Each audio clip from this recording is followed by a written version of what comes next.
दुकानदारों का कंपटीशन में कभी कभी होता है, व्यापारी लोग जो होते हैं वो कंपटीशन करते हैं। जमाने में दाल बाजार में बिकती थी, रोटी दाल, जैसा हमारे यहाँ होटल है वैसा उस जमाने में होटलों में बिकती थी। एक कटोरा दाल आती थी, 1 रुपए की, समझिए आप, 1 रुपए में एक कटोरा दाल आती थी। का गुलाम जब वहां गया तो क्या देखता है कि दुकानदार फाइट कर रहे हैं आपस में। वो बोलता है रुपए को 2 कटोरे, बाजू वाला बोल रहा रुपए को 3 कटोरे, उन्हें बोल रहा रुपए को 4 कटोरे दाल। छत लगी थी उन दोनों में, पूरे दुकानदारों में। हत्या कि इमाम मोहम्मद इब्न हंबल का गुलाम एक ऐसा दुकान वाले को भी देखा जो दाल फ्री पैसा लेकर को अनाउंस कर देता हो, दाल फ्री पैसा लेकर चलेगा, 1 रुपया भी वापस लेकर चलेगा। तो मोहम्मद इब्न हंबल पूछे कि आपके आज दाल जरूरत से ज्यादा है? हर दिन जब खाने के लिए मंगाते थे हमें, उससे आज जरी ज्यादा है। बोले यजमान कमाल हो गया, कमाल हो गया है। बोले क्या होगा? दुकानदारों को फाइट पड़ गई थी, कंपटीशन चल रहा था। एक आदमी रुपए को 1 कटोरा, बाजू वाला रुपए को 2 कटोरे, उसके बाजू वाला रुपए को 3 कटोरे, उसके बाजू वाला रुपए को 4 कटोरे। एक आदमी तो हद कर दिया, कासा में को कटोरा दाल ले लेके हो। शर्त लगी थी उनमें कि सबसे पहले जो दाल खाली करता उन्हें शेयर कर दो। मोहम्मद इब्न हंबल ने कहा कि आदमी अपनी अना को बाकी रखने के लिए नुकसान उठा रहा है, लिहाजा यह माल खाना नाजायज है। क्या बोले? आदमी अपनी जीत के लिए अपना नुकसान उठा रहा है, यह दाल खाना नाजायज, लिहाजा जाके वापस कर दिया। वापस लेकर गया, ले भाई यह मेरा इमाम नहीं मानता, ये दाल खाने को मेरा इमाम नहीं मानता। उसने कहा अल्लाह नहीं लेने गया तो दूसरा दुकानदार बजा, वापस लिया तो बाजी हार जाएगा। अगर वापस ले लिया तो बाजी हार जाऊंगा। क्यों? बोले बोले नहीं लेता, मैं एक बार दे दिया तो नहीं लेता, चले गए। और किताबों में लिखे हैं कि 3 दिन 3 रात तक वो गुलाम इमाम अहमद इब्न हंबल का बगदाद की गलियों में फिर रहा था कि भाई ये दुकानदारों की जिद की वजह से मैंने दाल खरीदी थी, अगर कोई हाजतमंद है तो इसे मुफ्त में ले ले, वरना मेरा मालिक मुझे अपने गुलामी से निकाल देगा। दाल सड़ गई, गर्म करता था, ले लग जाता, गर्म करता, सारा दिन फिरता। पूरे बगदाद में एक आदमी नहीं था जब वो दाल लेके खा ले, इसलिए कि मशकूक जाती। उस जमाने के लोगों का ईमान देखो कैसा है। एक दफा इमाम अहमद इब्न हंबल के घर में फाका था, बहुत मजबूरी थी। होता है अल्लाह वालों के घर में फाके हमेशा। अल्लाह वालों एक सहाबी हुजूर पाक सल्लल्लाहु अलैहि वसल्लम के पास आए, बोले या रसूलुल्लाह सल्लल्लाहु अलैहि वसल्लम, मैं आपसे अल्लाह से बेपनाह मोहब्बत करता हूँ। आपने फरमाया फाका उठाने के लिए तैयार हो गया। सहाबा के बच्चों की तरबियत ऐसी हुई थी, एक दिन गलियों में बच्चे थाली मारकर खेल रहे थे, हमारे घर मेहमान आ गया, हमारे घर मेहमान आ गया। एक बुजुर्ग आदमी जाते थे, पूछे कौन मेहमान आया जो इतने खुश हो गए? बोले नबी का मेहमान आया। बोले नबी का मेहमान कौन आया? बोले फाका। क्या बोले? फाका। फाका नबी के घर का मेहमान है। इसीलिए इस्लाम गुरबा और मसाकीन की रियायत का हुक्म दिया है। अगर कोई कमजोर आदमी आपसे कर्ज ले ले तो मोहल्लत का हुक्म दिया है, और अगर गुंजाइश नजर नहीं आ रही तो माफ करने का हुक्म दिया है, एक दूसरे की मदद का हुक्म दिया है। ये सारा कल्चर दूसरे लोग उठा लिए, हमें एक कल्चर छोड़कर दूसरा कल्चर उठा लिया। ये सारा कल्चर हमारा दूसरे लोग उठा लिए।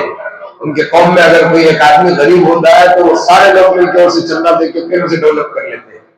ये हमारे यहाँ था, अब हमारे यहाँ निकल गया। वो किसे दिया तो वो मेरे बेटे को देना, बोले वो भर गया तो बहुत बड़ी मुसीबत है। अल्लाह माफ करे। लोगों के बारे में बदजुबानी और लोगों के बारे में बदगुमानी, ये दोनों गुनाह है। बदजबानी भी गुनाह है और बदगुमानी भी गुनाह है। फाका था इमाम अहमद इब्न हंबल रहमतुल्लाह अलैह के घर में।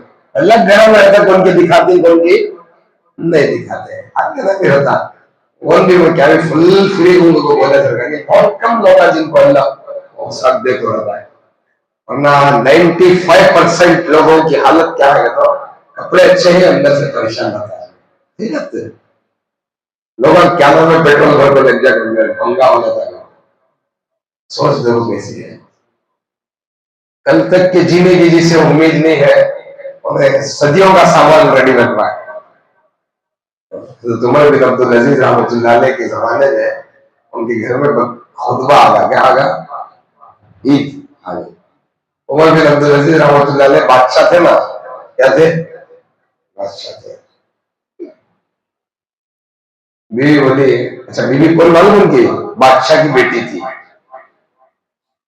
उसका भाई भी बादशाह था, 7 पुश्ते उसकी बादशाहत कर चुकी थी। कितने पुश्ते, दादा बादशाह, बाप बादशाह, भाई बादशाह, खादिम बादशाह, बेटा भी बादशाह। ऐसा बादशाह की बेटी थी, बादशाह की बीवी, बादशाह की बहन। उमर बिन अब्दुल अजीज रहमतुल्लाह अलैह उसके पास जाकर, उमर बिन अब्दुल अजीज रहमतुल्लाह अलैह के पास जाकर आहिस्ता से बोले, साजिद उमर बिन अब्दुल अजीज रहमतुल्लाह अलैह की बीवी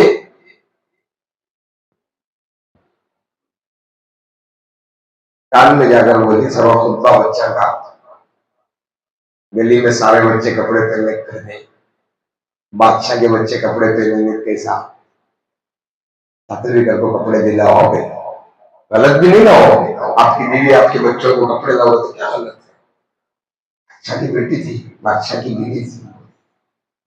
हजरत अब्दुल अजीज की आंखों में आंसू थे, मैंने सर उठा के कहा, मेरे पास इतनी वसअत नहीं है कि मैं अपने बच्चों को नए कपड़े बना सकूं। फिर भी मशवरा दिया, काम करो, 1 महीना रूखी सूखी खाना रोटी खा लेंगे, रोजाना जो वजीफा मिलता है 1-1 रुपया, हजरत उमर बिन अब्दुल अजीज का वजीफा था 1 रुपया रोज, तो 30 दिन के 30 रुपए इकट्ठे होंगे साथ में, अगले महीने के एडवांस। हम अगला महीना बैतुल माल से पैसा नहीं लेंगे, काम करेंगे पैसा नहीं लेंगे, एडवांस में उस पैसे से हम अपने बच्चों के कपड़े बनाएंगे। गलियों में जब बच्चे खेलते हैं तो लोग एक दूसरे को मजाक ना उड़ाए। हजरत बिन अब्दुल अजीज रहमतुल्लाह ने चिट्ठी लिखी, इसे कैशियर को, मुंशी को, भाई मेरे घर में ईद है, मेरे बच्चों को कपड़े नहीं है। हालांकि सल्तनत के मालिक थे वो जो चाहे उठा के खा सकते थे, इख्तियार था उन्हें, इख्तियार था। इसीलिए उनके जनाजे में अल्लाह पाक कायनात के तमाम शहीदों को शिरकत किया। कायनात में जितने लोग शहीद हुए थे हजरत उमर बिन अब्दुल अजीज के जनाजे में आए थे। कायनात के तमाम शुहदा जिनकी सरे अल्लाह के लिए कटे हैं, वो सब उमर बिन अब्दुल अजीज के जनाजे में शिरकत।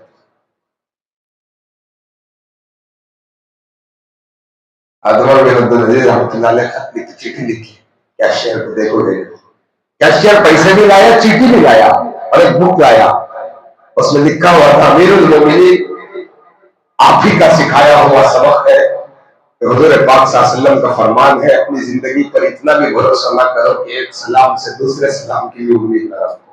यह आपका सिखाया हुआ सबक है। अगर आपको हुजूर के फरमान से ज्यादा अपनी जिंदगी पर उम्मीद है तो आप साइन करें तो पैसे नहीं होगा। अब्दुल अजीज अल्लाह का शुक्र अदा किया, अल्लाह तेरा शुक्र है तूने ऐसे लोगों को मेरे मातहत में दिया जो मेरी आखिरत की फिक्र करती, एक लम्हे की फिक्र नहीं रहती थी हमारी, एक लम्हे के लिए कभी हमने ऐसा सोचा।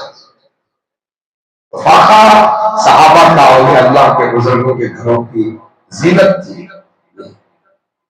बहुत सहाबा तो ऐसे थे, मेहमान मस्जिद में आ जाता था, हुजूर पाक सल्लल्लाहु अलैहि वसल्लम बोलते हुए मेहमान आया कोई खाना खिला दो, तो मजमे में से एक आदमी भी नहीं उठता था, उनके पास उतनी वसअत नहीं रहती थी सहाबा। आप 2-3 दफे एक दफा पूछे, 2-3 मरतबा पूछे, कोई है जो इस मेहमान को खाना खिला दे? तो हज़रत अबू तलहा एक सहाबी है, वो उठे, अबू तलहा या रसूलुल्लाह मैं लेके जाता, आप जब इतने बार बार बोल रहे तो मैं लेके जाता हूँ। लेकर बाहर ठहरा के मेहमान को अंदर के जाके पूछा घर में बीवी को क्या भी है? बोले अगर पूरा जुगाड़ करेंगे तो एक आदमी खा सकता है, क्या कर सकता है? बोले बच्चों को भूखा सिला दो, तुम बर्तन लाओ मेरे लिए या मेहमान के लिए, मैं चराग गिरा के चराग ठीक करने का बहाना करूंगा और चापते रहूंगा, ऐसे चापूंगा ताकि मेहमान समझे मैं खाना खा रहा हूं, वो अपना खाना पेट भर के खा ले, बस इतनी बात काफी है। और ऐसे उसको खिला दिया और वो चले गए, सो गए। सुबह जब नमाज पढ़ा फरमाया तेरे रात के अमल पर अल्लाह का कुरान उतरा है। क्या उतरा है?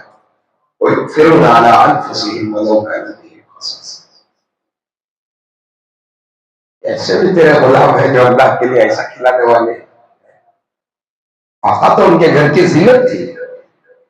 हमारे यहाँ फाका अईब समझा जाता है, सहाबा के यहाँ खुशहाली अईब समझी जाती है। बात सहाबा हज़रत उमर के पास आया होगा, मेरे मोमिनीन अल्लाह हमारे घरों को खुशियों से भर दिया है, कहीं हमारे अमल का मतलब दुनिया में तो नहीं मिल रहा, जो हमारे नेक अमल है उसका मतलब दुनिया में तो नहीं मिल रहा। फाका उनके घर की जीनत थी। इमाम अहमद इब्न हंबल के घर में एक दिन फाका आया। एक दिन गुजरा, बीवी से पूछे घर में कुछ खाने हैं, अगले दिन भी पूछे कुछ है खाने, तीसरे दिन भी पूछे कुछ है खाने, नहीं है। चौथे दिन बीवी से खाविन की भूख देखी नहीं गई। चौथे दिन बीवी से खाविन की भूख देखी गई। पड़ोस में एक रिश्ते का घर था उनका, उनके यहाँ से उधार आटा लेकर आ गए। क्या लेकर आ गए? कर्ज आटा लेकर आ गए। भाई जरा आटा कलर है तो जो रोजन का मैं समझ देते बदलाती हूँ, मैं समझ लेगा आटा। एवं मान्य इमाम अहमद इब्न हंबल घर को आए, तो बीवी से पूछी क्या बात है, घर में रोटियों की खुशबू आ रही? हाँ है, जरा खाना है, आप खा सकते हैं, खाइए।